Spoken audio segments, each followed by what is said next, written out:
Well, we're almost there, guys. Week 12 of 15. So, let's just start off, huh? Howdy 102ers. It's not going to be an overly long video at all today, and that's a serious thing. But it's going to be an important one because I'm going to show you where the material is that you need to emulate and ready for the upcoming Unit 3 argument essay. So pay attention. This coming paper is worth 25% of your final grade for this class. While I like to be the normal jokey guy that you've come to know over the last 12 weeks, I sort of feel like I need to show you the gravity of this situation. This paper will make or break your grade in all likelihood, so it's really important for you to focus yourself and do what you're supposed to do in the way that you're supposed to do it. One thing I think many of you have gotten a misconception about is this. These rules and grades and assignments and guidelines are not my own personal interpretation of the curriculum. Yes, I have changed a few formatting ideas for the smaller assignments, but I am following the college-wide curriculum for every single assignment, and I'm asking you to follow those same college-wide requirements as closely as possible. Why? Well, if there is any issue or you have any questions or any concerns with grading, with what is being required of you, you should be able to go to any 102 teacher on any of the 4 Delaware Tech campuses up and down the state, and they will be able to advise you as to what to do simply because we're all following the same instructions. Okay? So please, pay close attention to the sample document we're going to go over. Speaking of paying close attention, on Saturday, November 9th, I posted this Unit 3 essay helpful hints and checklist, which I have put together many, many years ago, and I've just been re-editing it every single semester. I'm showing you when the final draft is due. That means this is when it's due for a grade. You have a draft due this week, but it's not the final draft. It will be due on December 1st. By 11:59:59. I will not be accepting this paper late. Period. It will be the last week of the semester. I've got a lot of stuff coming in, and I need to get this graded so your final grades come out. I will not accept it late. So if you're one of the ones that decides that, due dates don't necessarily apply to you, this will apply to you. So make sure you've got that under control, okay? Put that in your calendar. December 1st. And then, to ensure you have the best possible chance at getting a high score on the argument paper, guess what? I want you to go through this and kind of use it as a checklist. I'm telling you exactly what needs to be on the title page, exactly what I am looking for in the paper. By the way, if you have no in-text citations, you get an automatic 0. Let that sink in. If you have no in-text citations, you get an automatic 0, because this is a research paper. If you cite nothing, you've done no research. Therefore, it is not a research paper. You fail. Okay? Make sure it's 7 full pages. All right? Make sure that you have a properly formatted APA references page. If you do not have a references page, it will be an automatic 0. Let it sink in again. If you do not have a references page, it's an automatic 0. Remember, it is a it is a research paper. There we go. A research paper. And if you do not show research, it does not meet the requirements. You fail. Then I tell you exactly how I grade your paper. I read through it 3 times. So if you can look through this and kind of beat me at my own game, you're going to get a really good grade, okay? One thing that I keep telling people that I don't think they understand, you can write like Shakespeare. You can be the most amazing writer in the world. But if you do not meet the minimum requirements for the paper by not giving me what is expected on the rubric, you will fail. Think of it this way. If you go out to dinner and you ask for a gorgeous medium rare steak with a baked sweet potato on the side and some, blanched asparagus, fantastic. You're looking forward to that. But if they bring you fried calamari over linguine, it might be fantastic, but it's not what you ordered. Therefore, you shouldn't have to pay for it. Okay? That helps. And of course, I have all of this in our weekly announcement. So I tell you what we did in week 11. I'll tell you what's going to happen in week 12. By the way, in week 12, you're doing your draft. You can either send that in to me like normal, which I believe 99% of you will do, or you could actually meet with me via Zoom or in person, okay? If you do that, you have to think about this ahead of time. Do not try to get me Friday morning and say, hey, can we meet? No, we can't. Think about it early, okay? I got the video chapter listing. This is the project, or the paper that's due on the 1st. And here's all the material that we did in Unit 3 if you want to review it. And this is what you have to submit, okay? So make sure that you go through that. I expect at least your argument points, 1, 2, and 3. I expect your counter argument points and your rebuttal points, okay? This is not, you only need 5 paragraphs. No. You need as many paragraphs as these 4 points fit into. 3 points. Do I hear 2? No, it's 3 points, okay? Argument, counter argument, rebuttal.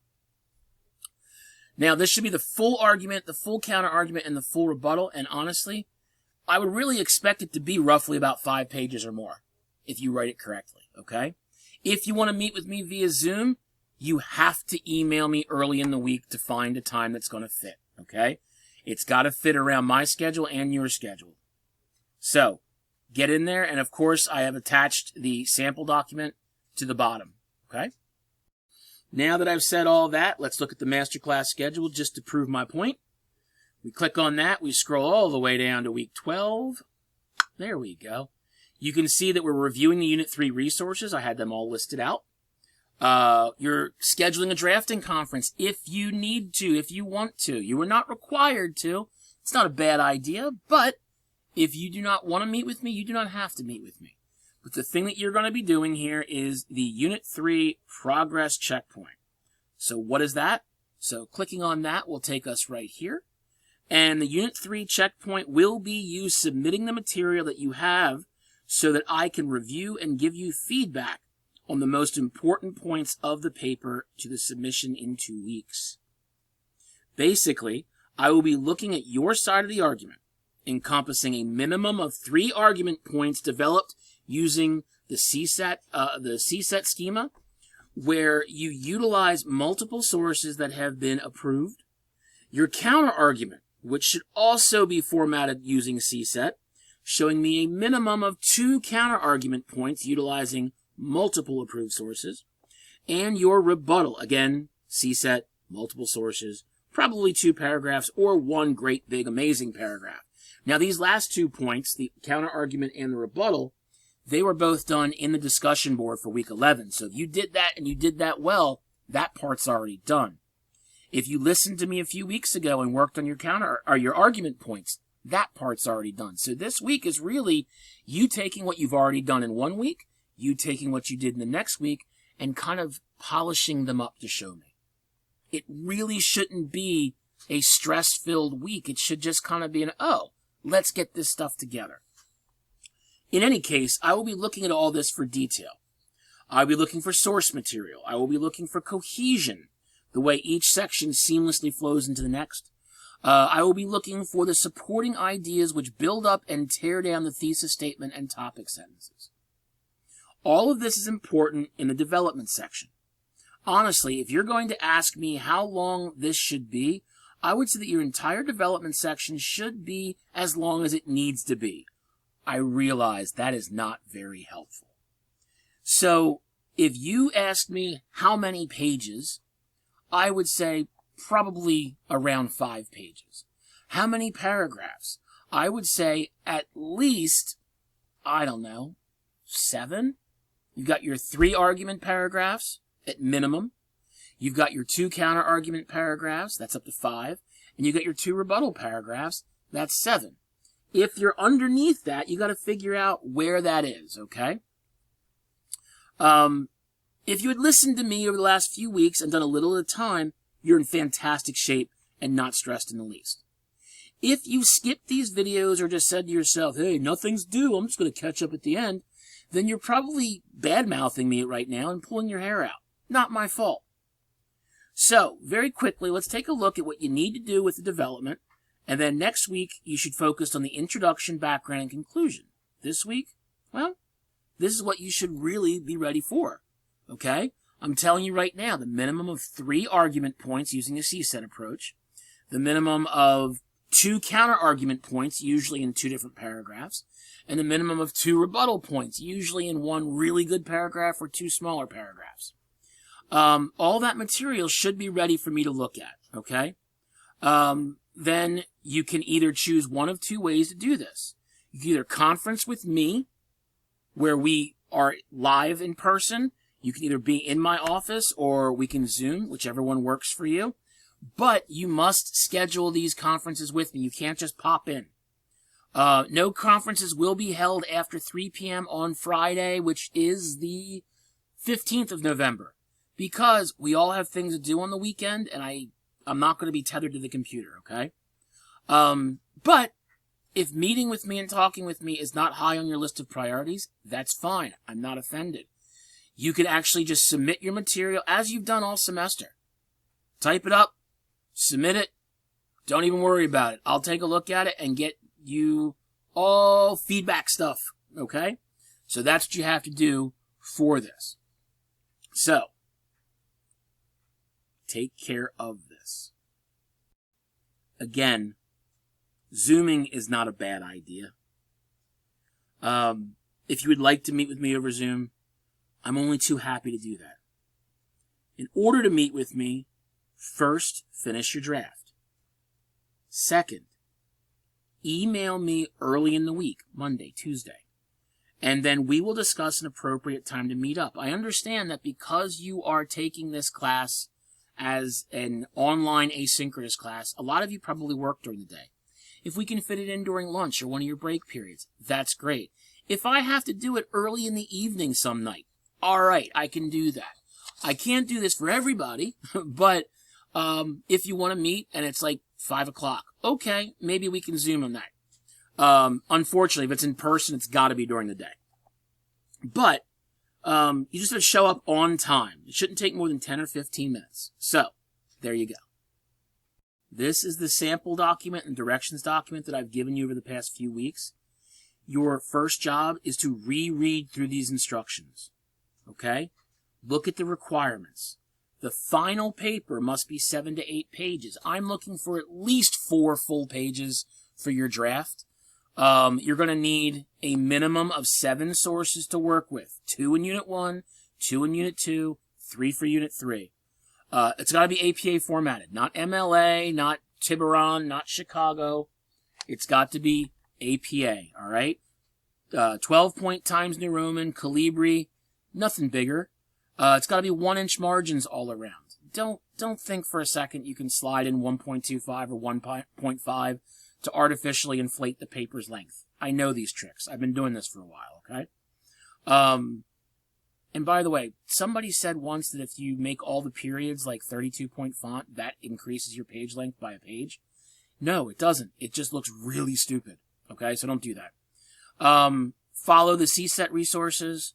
Make sure that you're matching the sample below. I'm going to show you that. Only use third-person point of view. He, she, it, they, them. Don't give me first person. I, me, my, our, we, us. Because honestly, and I've said this before, I don't care what you think. I don't care what you feel. I don't care what you believe. I care what you can prove. Okay? So our opinions mean nothing. It's what we can prove that matters. And avoid second person altogether. I swear if I see a you or your in your paper, you will not like the points you lose. You're going to have a single paragraph introduction, at least single paragraph background. Sometimes, if your topic is more technical, you'll have maybe 2 or 3 paragraphs. Your argument, a minimum of 3 reasons. Now, I say a minimum of 3 reasons, not paragraphs, because you might have one reason that takes 2 or 3 paragraphs to explain. No problem, okay? Counter argument and rebuttal. This one was done in the discussion board last week. So make sure you have a minimum of 2 counter arguments and a minimum of 2 rebuttals for those. And then finally, your conclusion. So make sure that is all there. Once you get down to it, page 3 shows you that we are now starting the actual paper itself. APA title page. It's right here. All you have to do is change the title, put your name in here, put my name in here, and put the due date. All of that is in the announcement. And then down here, we start on the paper. Page 2, which means 7 full pages, finishes at the bottom of page 8. If you keep going to page 9, you're in great shape. But we have an introduction with the title above it, and then we go into each section. We have a single paragraph background. Oh, no, I'm sorry. We have a double paragraph background, okay? We have in-text citations. This one happens to be a narrative citation, as you can see. It starts with Robert D. Siegel and Benjamin Siegel. So Siegel and Siegel, 2018, authors, year. We have a direct quote, and then we finish up with the actual location of the information. Fantastic. I know that there is an in-text citation down here somewhere. We have a lot of narrative citations, which is great. And then we get down here. There it is. Siegel and Siegel, 2018, paragraph 20, in-text citation. You're going to have more headers. Claim 1, Claim 2, Claim 3. Oh, wait, look at that. Claim 4. Isn't that amazing? And each one of those happens to be a single paragraph. Okay, no problems. Then we get into our counter argument. As you can see here, our counter argument has 2 paragraphs. We get into our rebuttal, and our rebuttal not only has 2 paragraphs, but it actually has a long quote as well, okay? And then we have our conclusion, which is just basically a paragraph, and we finish up at the top of page 10, well beyond our 7-page minimum. And then every reference that we have used within the paper is listed here on the references page, not in the order it was used, but in alphabetical order. C comes before GE, comes before GR, comes before GU, comes before L, comes before M, comes before P, comes before S. Okay? So, please make sure that you get that done as well. Remember, this is very important, folks. I am trying my best to give you everything you need to succeed in this paper. If you listen to me and follow these instructions, if you've listened to me over the last few weeks and followed those instructions, you will be cruising to the end. If you skip these videos and think you've done it right, well, you take your chances by spinning Fortuna's wheel. Please, don't leave it to chance, okay? I'm trying to make sure that you're ready. That's it, folks. Not very short, 18 minutes. Rewatch it if you want, because it's important. Good luck. Let me know what I can do to help you. Don't be late on this. And hopefully, I will talk with you soon. See ya.